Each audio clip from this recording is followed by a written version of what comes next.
Absolutely. Yes. We were Massachusetts Democrats living in the 60s, and he was our hero.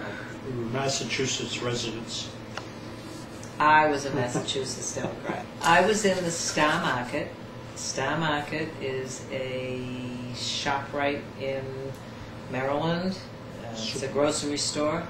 It was about 1 o'clock. I was shopping with my mother, going in the back of the store, when I heard the announcement that said that the president had been shot, and everybody in the store just ran to the front. Everybody was milling around, talking, couldn't believe it, thought that maybe it was just a mistake. We didn't know if he was dead or not. And then from there, you just went home and turned on the television. It was a Friday. I was in college, and we were in class at concrete laboratory, and the professor, who happens to have been from the Middle East, came in and said, I want to make an announcement that your president had been shot. And obviously the class was silent at that point.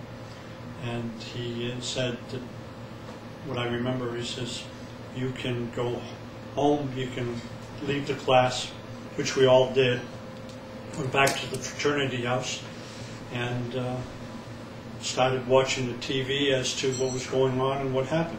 It's a wonderful thing that he wasn't killed too. It was just the luck of the draw. I guess he was in the right place and Kennedy was in the wrong place. But it's a good thing that he wasn't killed. Yeah, it was lucky that both of them weren't killed at the time, or there weren't other casualties. No, the injuries to President Kennedy were massive, shot in the head. They were fatal. He was probably dead before he even got to the hospital. I think they considered it brain dead, so I'm sure they had a team of doctors that was trying to do its utmost. I wish I knew. There are so many unanswered questions, but there could have been more bullets that were shot. I don't know if they were echoes or not, and I think the findings have showed a lot of different things, but I'm not sure.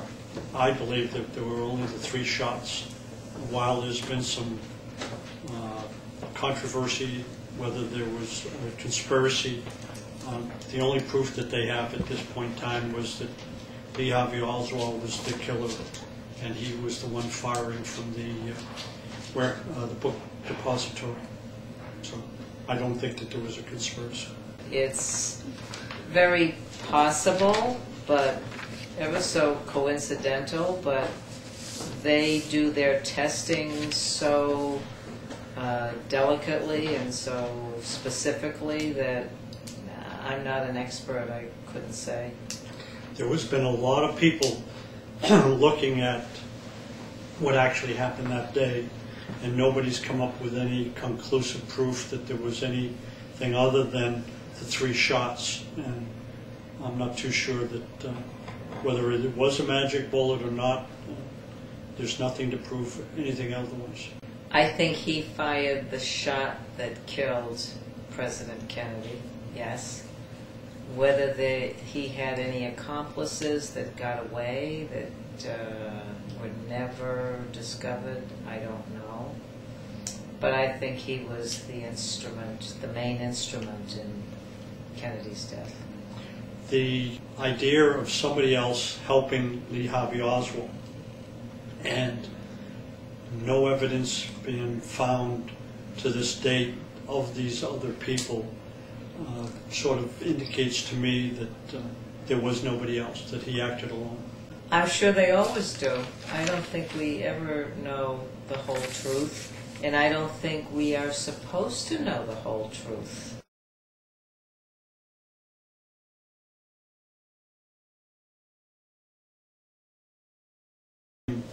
You've got to understand that there was certain things going on in the country, emotion in the country, that probably resulted in some people saying we shouldn't release this information.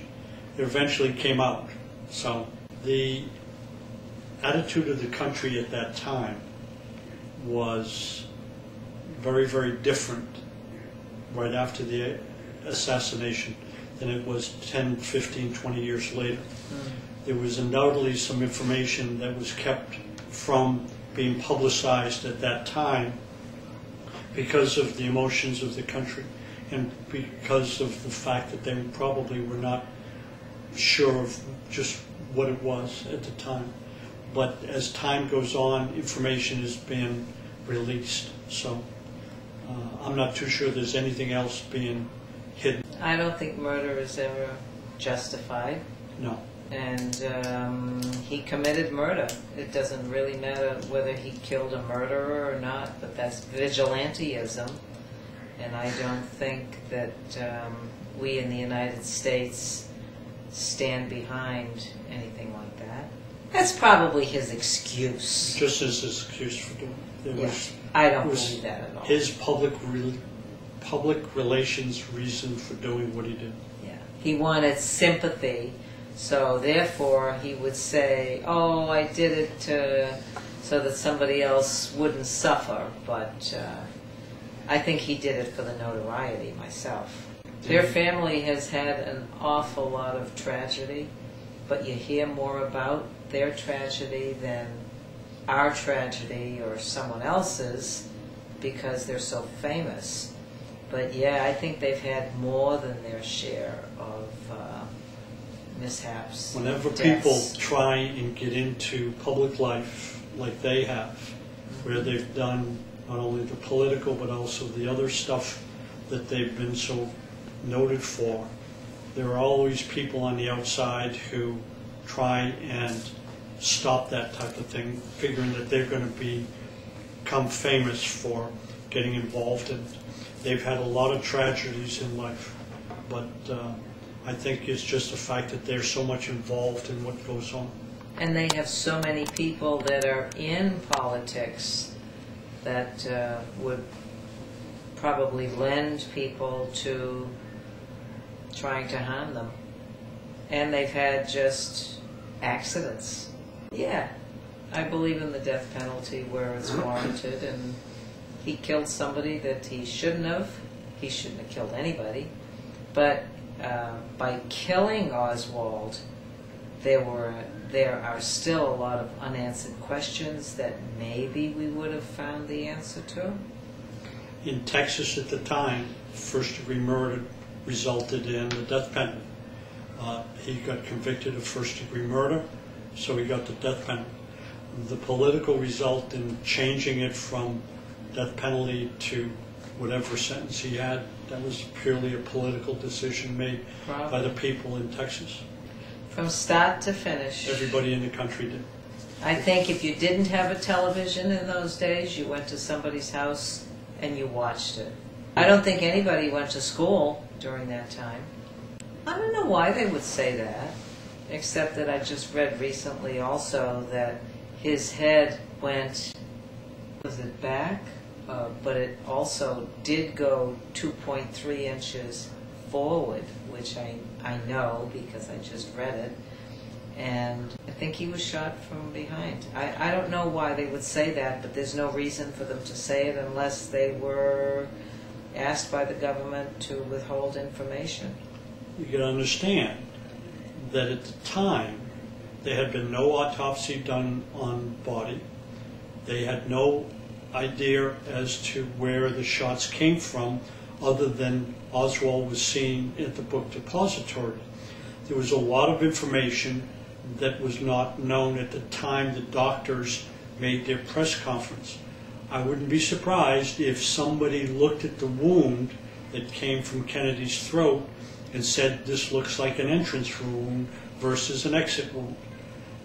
Whether it was or was not, that was what it looked like until an autopsy proved that it was an exit wound, not an entrance wound. I think it took years. Even on each anniversary for several years after that, whenever you would turn the television on, 1964, 1966, 1968, for years afterwards, on the anniversary, and they still do that, I They think, still do. on the anniversary of his death, or for a week beforehand. You go through all of those videos and documentaries. I think it's just a way of the country healing to talk about it. At the time, nobody knew exactly what was going on, so they had the Warren Commission, they had some other investigations as to what happened. So for at least a year to 2 years, it was really trying to find out what information there was about the assassination and what ended up happening. After that, as Sylvia said, is the fact that now it became, everybody at the time remembered it, and just as a memorial type of program. It's fascinating. There's been a lot of discussion as to the similarities of the two presidents and the way they both were elected at the same time, assassinated in their first term. It was Both shot in the head.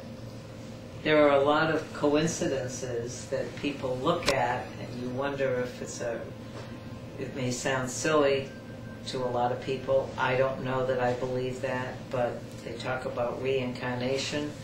But there are so many different things that they had in common, such as the same number of letters in their name. They were born 100 years apart. They were both shot in the head. Lincoln, they were both shot on a Friday. Lincoln's, was it press secretary or secretary? secretary was named Kennedy, and Kennedy. his secretary was named Lincoln. Lincoln. One was shot in Ford Theater, and the other one was shot in a Lincoln, which, It's a of car. course, all of a sudden, which is a car, and a Ford is a Maybe a car. Ford. But there are so many Coincidences. different coincidences that you wonder if it's superstition or not. They both had wives who had children in the White House, and those children died. I think they died, one in birth and one right after. And John Wilkes Booth, Lee Harvey Oswald, they both have 3 names. Just, it's interesting. It really is when you look at it. And whether it means anything or not, who's to say?